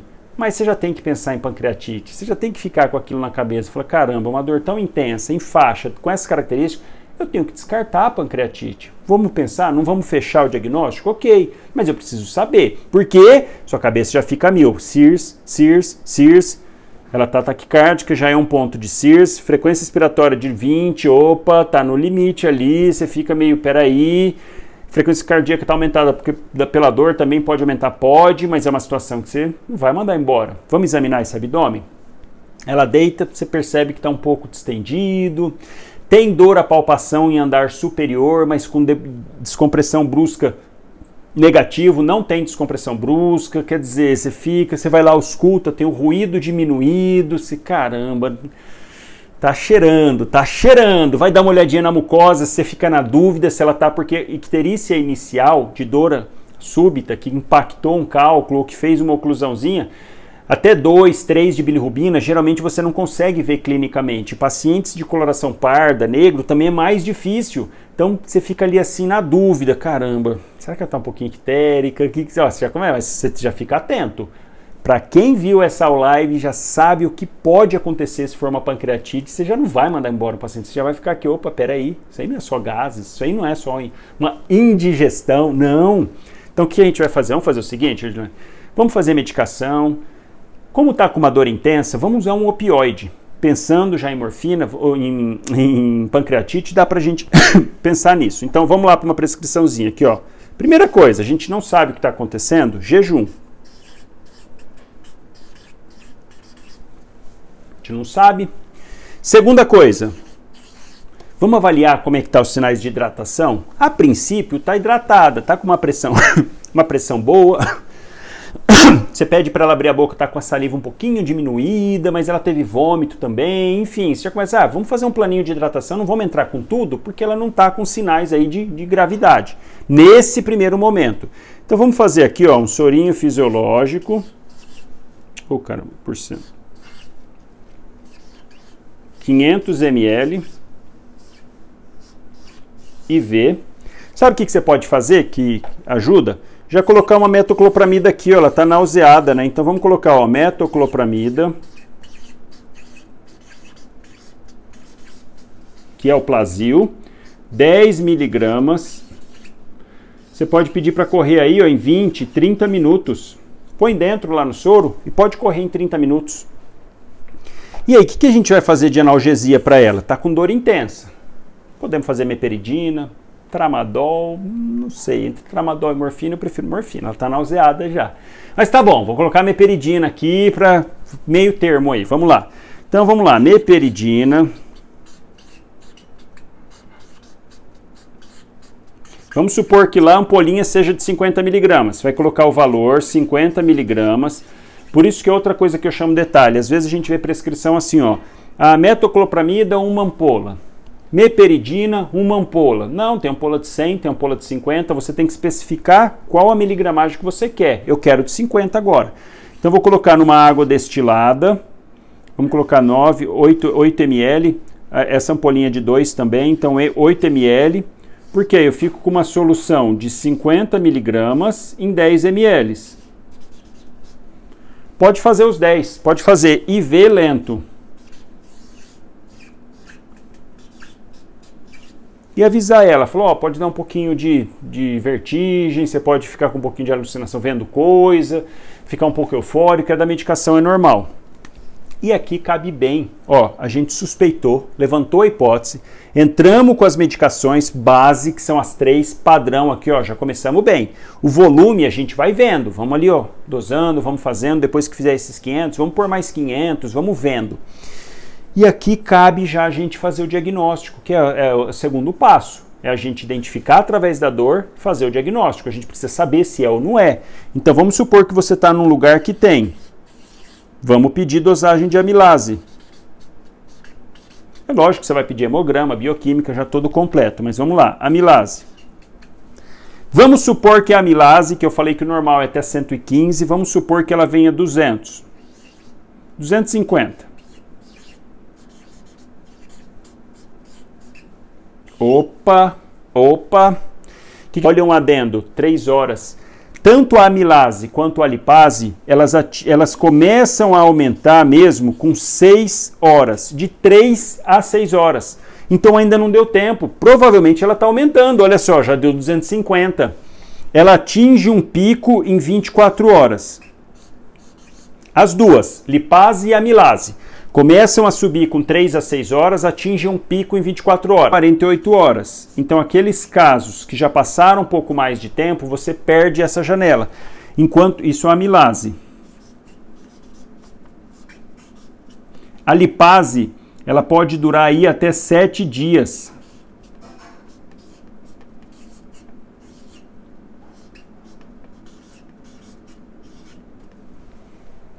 E só um detalhe, a amilase ela é o conjunto da amilase salivar com a pancreática, quase meio a meio. Então tem situações, parvovirose, cachumba, por exemplo, o paciente chega com uma parotidite, que não é cachumba, mas é uma parotidite, ele chega com amilase alta. É claro que os sintomas são diferentes, mas só para te falar que a sensibilidade da amilase é menor do que da lipase. Se tiver disponível, o ideal é fazer a lipase, porque ela fica com mais tempo elevada e ela tem uma sensibilidade melhor. Mas você pode lançar a mão das duas. Então a gente fez, veio 250. Opa, 250? Será que não está subindo? Vamos repetir com 6 horas de evolução. Já passaram-se 3, então daqui 3 horas a gente repete de novo. Você vai mandar essa paciente embora? De jeito nenhum. Se tiver um ultrassom, vamos fazer ultrassom.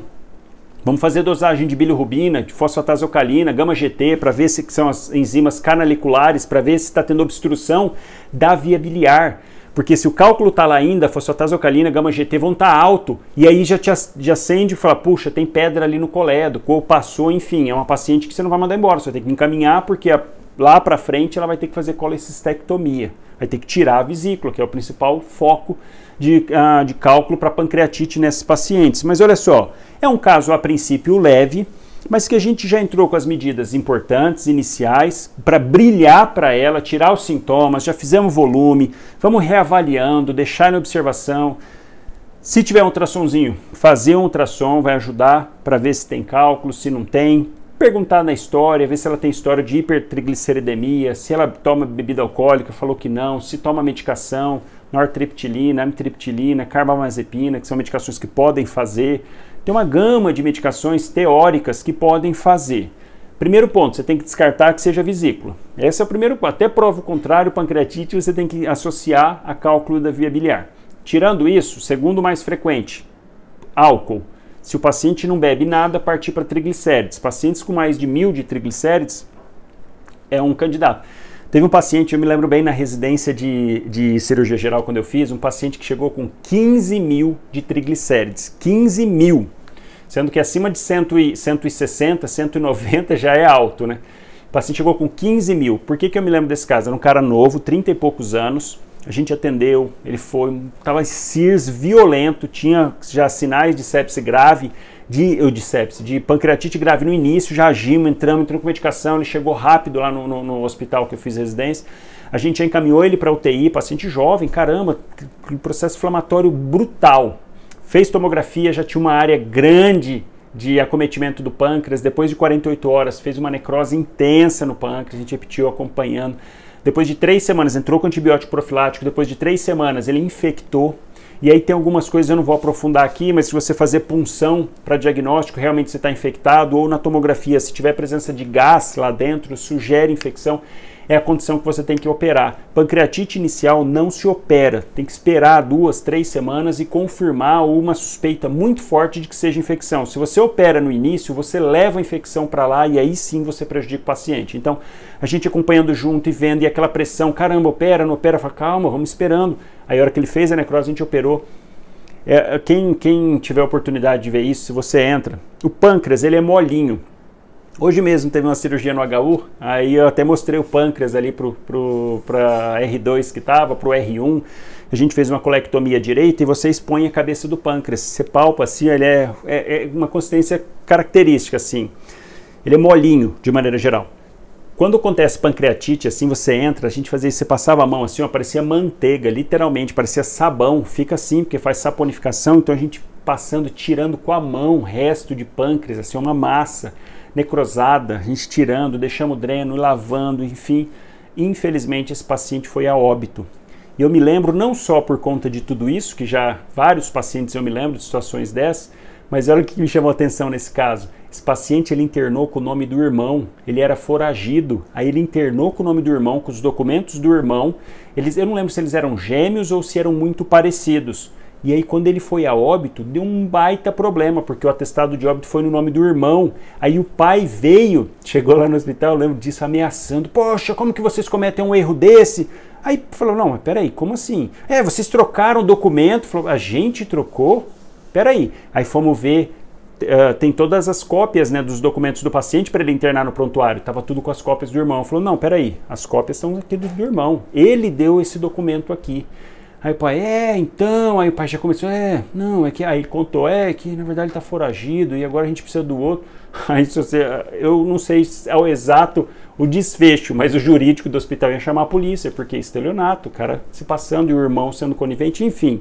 Eu lembro por causa desse contexto, mas olha que triste, um paciente de 30 e poucos anos, triglicérides de 15.000, uma pancreatite gravíssima, fulminante, infelizmente morreu. Aqui tudo parece que é uma coisa mais branda, mas peraí que tem mais um aqui.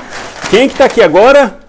Paciente Dorvalino, 62 anos, chega com uma queixa de dor na boca do estômago e tá empachado e com náusea há 12 horas. Tô meio empachado, sabe? Uma dor, não é bem uma dor, é um desconforto aqui, ó, na região aqui, ó, na boca do estômago.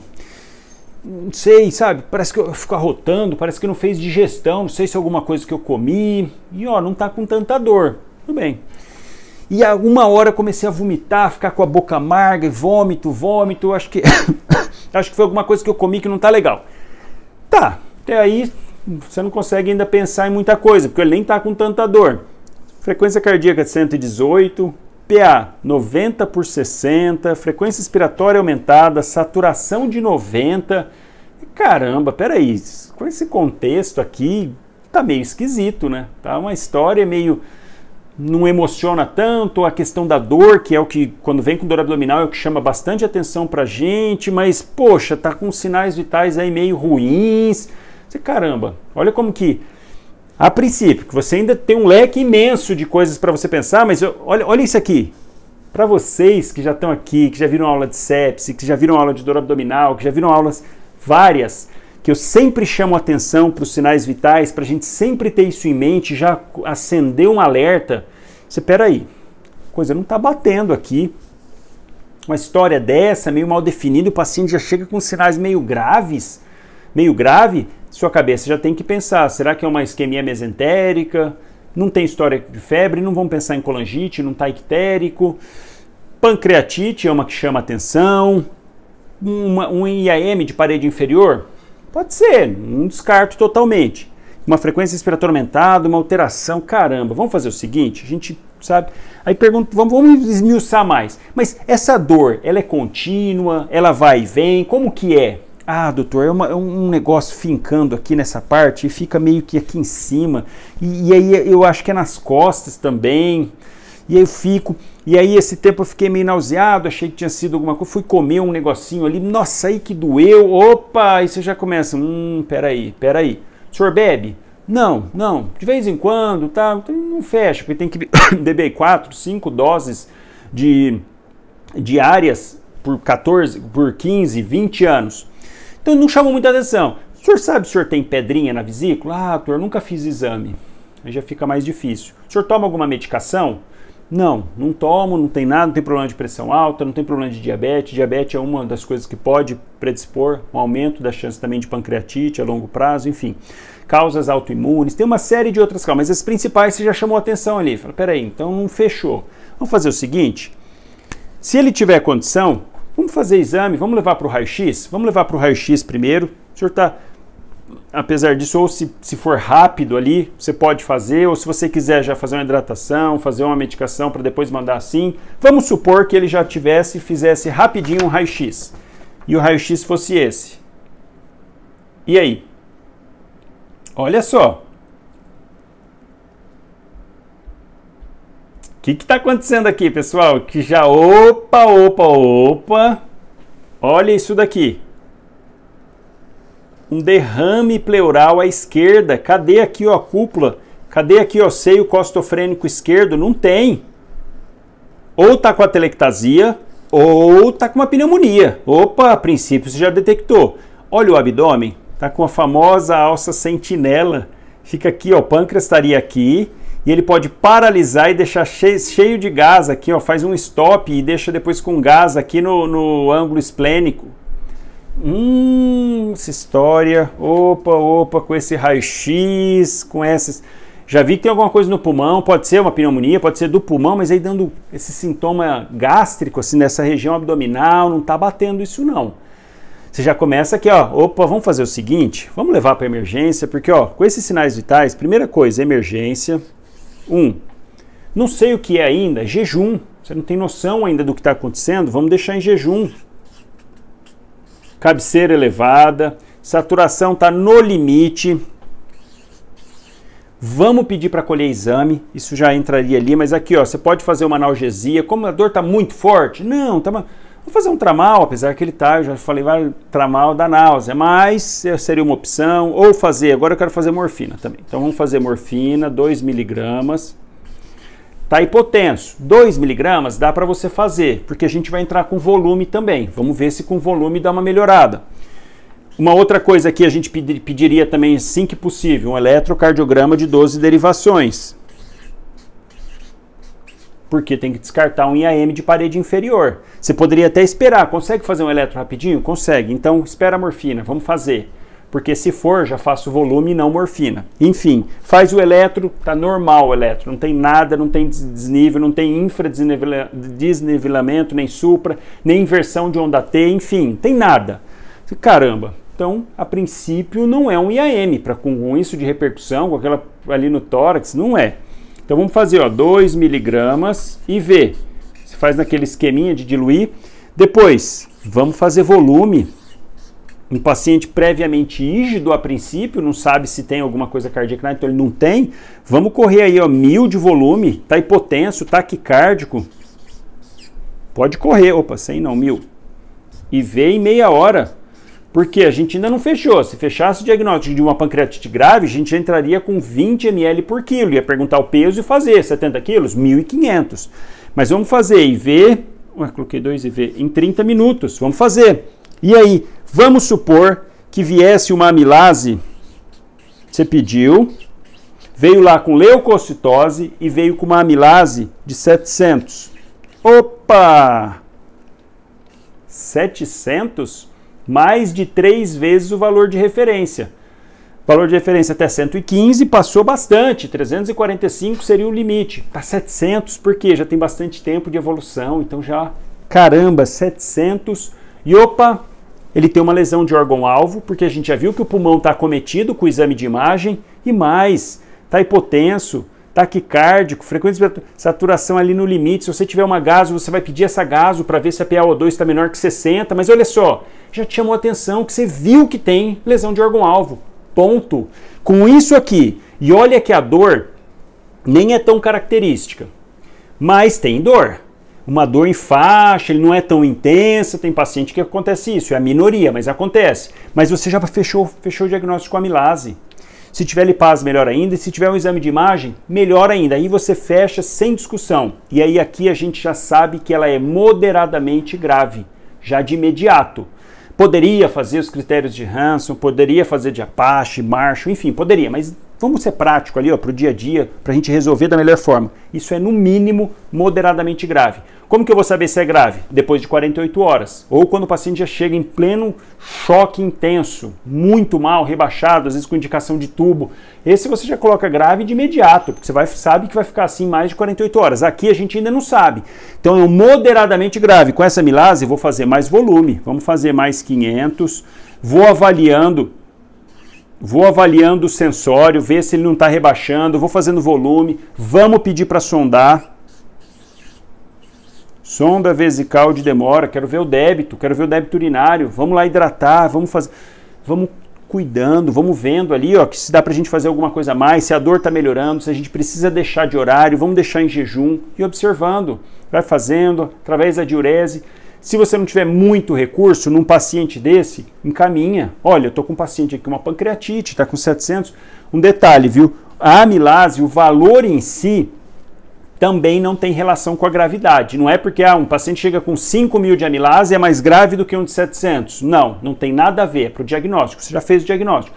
Então eu estou com uma amilase aumentada, acima de 3 vezes o valor, o paciente está com sinais de choque por perfusão, está com saturação baixa, está com acometimento do pulmão, preciso encaminhar um paciente que demanda um cuidado a mais, você ter uns exames mais fáceis, fazer uma tomografia, nesse momento cabe muito bem uma tomografia, para você ver a extensão do acometimento, já prevendo se isso vai evoluir mal ou não, porque se já tiver uma área grande de acometimento pancreático, poxa, isso vai evoluir mal provavelmente, então já encaminha. Mas você já fez o básico, fez o volume inicial, depois lembrar que é fazer 2 ml por quilo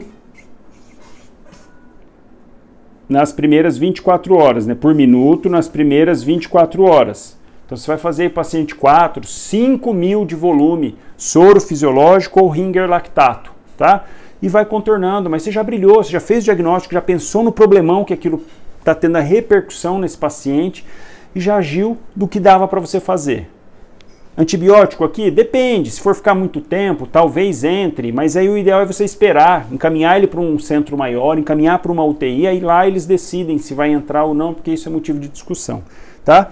Mas assim você consegue fazer o básico bem feito. Você consegue oferecer para o paciente, o Durvalino vai ficar seu brother depois, você fez ali, ó, dando as condições para o organismo dele responder. E é claro que isso vai depender do organismo, mas você vai poder ficar tranquilo, consciência tranquilíssima, que brilhou no atendimento, brilhou na condução. Todo mundo entendeu? Alguém tem alguma dúvida? Alguém quer perguntar alguma coisa?